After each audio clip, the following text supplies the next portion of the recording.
Alors, je voulais t'expliquer pourquoi je te parle d'éco-anxiété depuis quelques jours.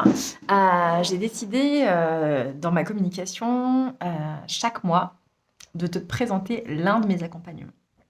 Et donc, au mois d'août, tu as entendu parler d'hypersensibilité. Je pense que tu sais qu'effectivement, c'est une de mes spécialités. Mais pas que.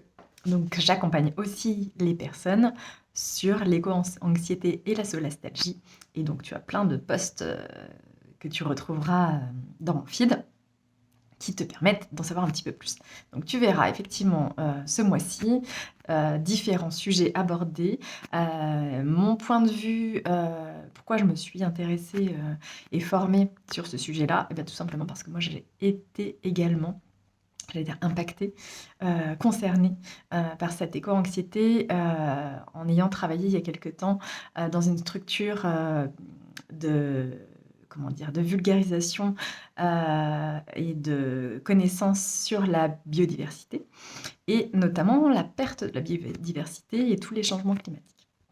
Et donc dans ce cadre-là, moi-même qui devais transmettre et communiquer à ce sujet-là, eh bien, j'ai pris les choses un petit peu de plein fouet en ayant des connaissances approfondies sur ce sujet-là.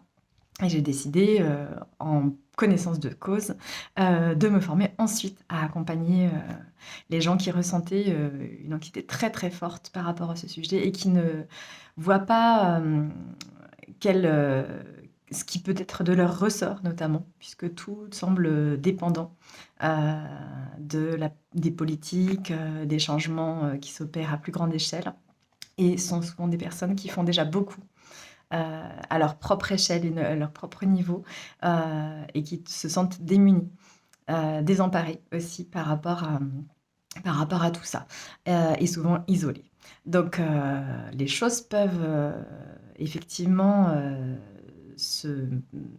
il peut y avoir une prise en charge de l'éco-anxiété, d'abord pour soi. C'est d'abord prendre soin de soi dans ce monde-là, dans ce monde qui bouge, dans ce monde qui change, dans ce monde en transition,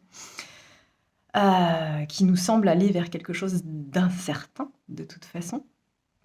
Mais l'idée est d'abord de ne pas rester seul, de pouvoir s'exprimer sur ce sujet-là, qui est souvent minimisé par l'entourage, non reconnu.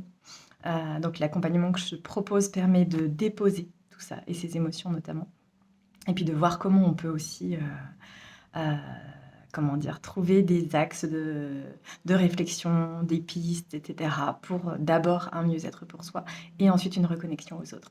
Donc voilà, si tu veux en savoir plus, n'hésite pas, tu peux m'envoyer un petit message ou consulter mon site internet ou mon lien dans ma bio et je serai ravie de t'en dire plus et surtout de t'aider si tu en as besoin.